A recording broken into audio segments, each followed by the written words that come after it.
Hi,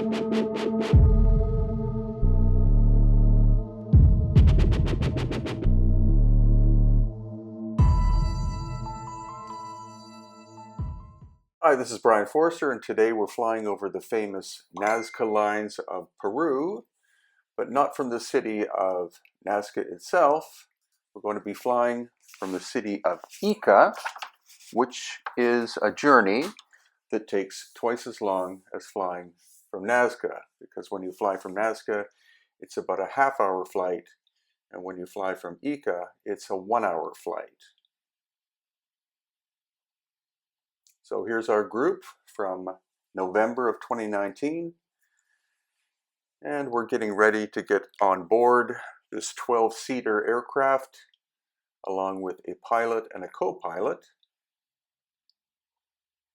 Ica is very desert-like, but it also is very productive in terms of agriculture, so we're going to be seeing that in the upcoming video. There's our pilot and our co-pilot. Now we're getting on board this American-made plane.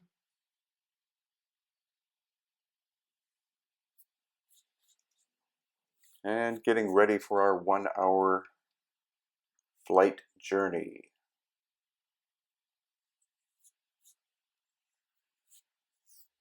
So as you can see, everyone gets a window seat, which is important because the main thing to do is to focus on what is outside of your window and not what is outside of someone else's window, because of course their head and their body will block your view.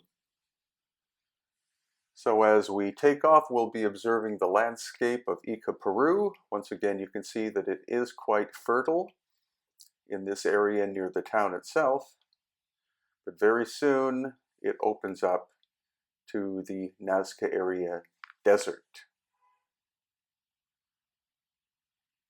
So the farther we go, the less vegetation. Here we are flying over a little tourist town called Huacachina, and now we're getting into the open desert itself. So you can see that the area has mountainous aspects to it, as well as the flat plains of the Nazca area, and now already some lines and geoglyphs are starting to show up.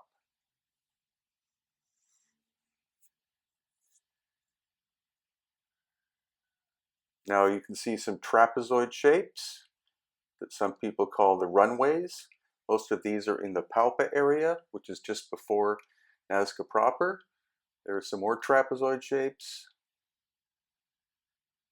and more.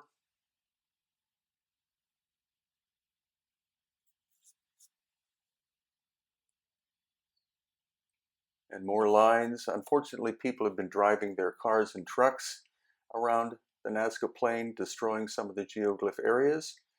But the farther we get towards Nazca itself, the more geometric shapes we are observing.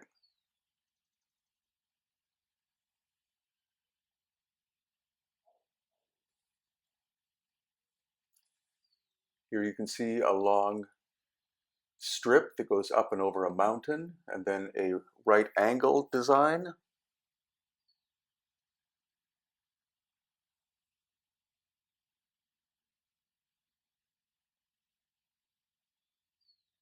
More of the trapezoids, or so-called runways.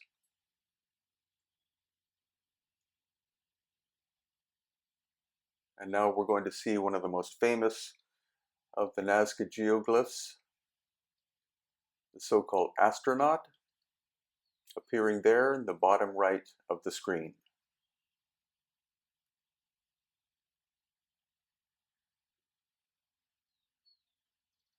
Now we see the monkey, the top right, and geometric shapes right below him or her.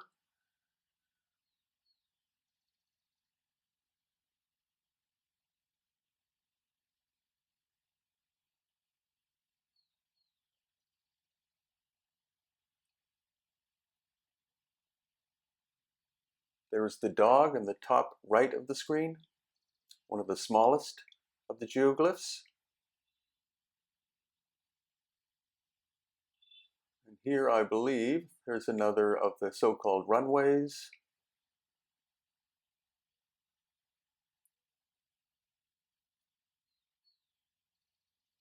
And here I believe we're going to see the hummingbird. They're more of the so-called runways than most people expect. Again, most of them are in the area of Palpa. There in the center right is the hummingbird.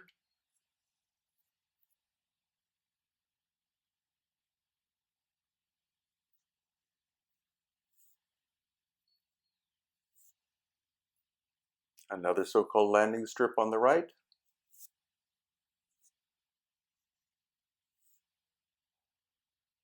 Now look to the top right and you'll see some interesting shapes, various lines. There is the famous condor in the center.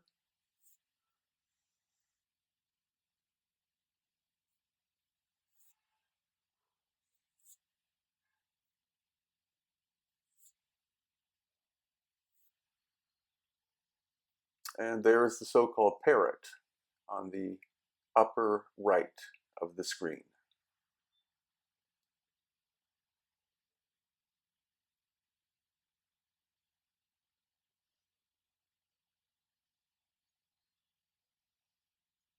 So as you can see, the Nazca system is very complex.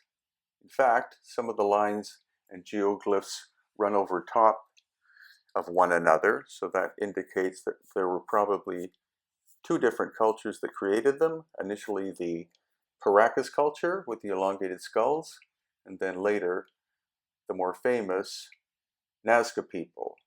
But the Paracas were the ones who created up to 1,000 geoglyph designs, whereas the Nazca created probably the 25 or 30 more famous ones that you would be acquainted with.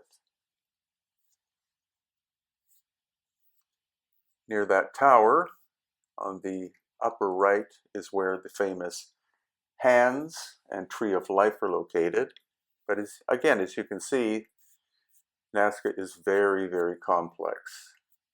And the geoglyphs stretch all the way up to the little town of Paracas to the northwest on the coast of Peru.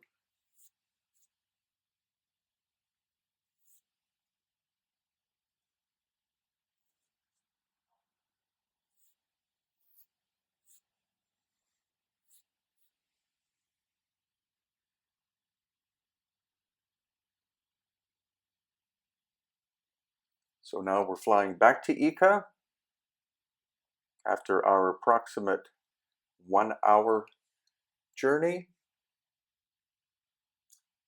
Ica has a population of approximately 200,000 people. Once again, the vegetation is returning because it's an important agricultural area on the coast of Peru. And finally, we're landing back at the Ica airport. Thank you so much for watching. Please subscribe and give me a thumbs up.